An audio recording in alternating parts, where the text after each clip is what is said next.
How's it going, everybody? Welcome back. The Pro Amateur Hobbyist here with avid reefers. I got the system up and running. I got the lights up and running, like I was saying in my previous video. Right now, I kind of have it on a nice kind of pink, red, bluish to kind of just give the little corals I put in there a little accent color, which I'll show you in a bit. Got this up and running. The sump is working fabulous. I got a protein skimmer, and as I was installing it, I broke the pump, so I got to get another little pump to attach the protein skimmer so we can get it working.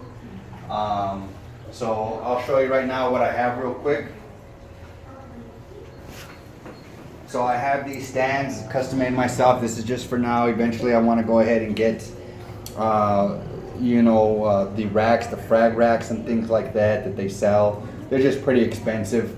I got this at Home Depot for about I think it was $14. Cut it out myself, and it'll do the job for now.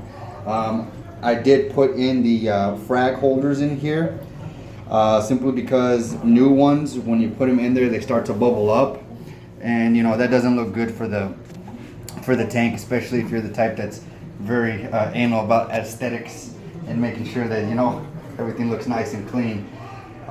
So if you put them in there first, leave them in there for a couple hours or at least a day, all the bubbles will eventually come out of it and it'll be good to go, and it's not going to look ugly in your tank when you start fragging.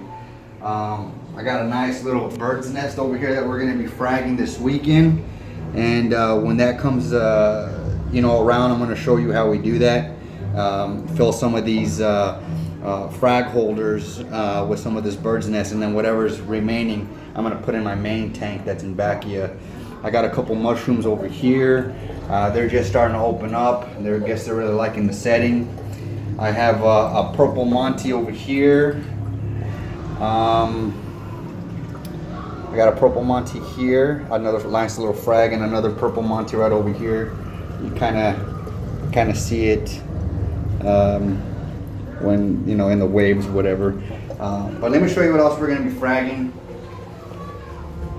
Over here in the main tank, I have waiting. We're going to be fragging this baby, this colony of frog spawn. I'm probably going to frag maybe 3 or 4 of those heads, and probably keep the rest in this tank as backup. I got the 8 cans here. I'll be fragging. I might be fragging this Galaxia. That's going to be a little tricky, but I'm going to read up on it and see how people recommend to do it, because I think that's just a fascinating piece. And if I can frag it and sell it, it's definitely what I'm going to do. It's kind of closed right now because it's sleeping. I just turned the lights off just to show you guys, but yeah, I got some of these green mushrooms that we're going to go ahead, Recordia mushrooms that we're going to go ahead and put in the tank as well. These Duncans, I'm going to frag a couple heads and put them in there, and then I'm going to keep the rest because that's just a badass coral for those of you who are into the Duncans and everything like that. Let's see, I got some Blastos here right at the very top. You can kind of see it right there next to the green green star polyps. I'm going to frag a couple of those heads and put them in there, and also some various zoas that I have going on there. And then I'm going to look into possibly getting some type of mini cleaner crew, maybe a baby yellow tang, a couple maybe shrimp, just to kind of nitpick at the rocks and keep the algae levels down. Other than that, that's all I got for you today. I mean, I'm really excited. This weekend we'll start putting frags in there and see how it goes, and we'll talk to you then.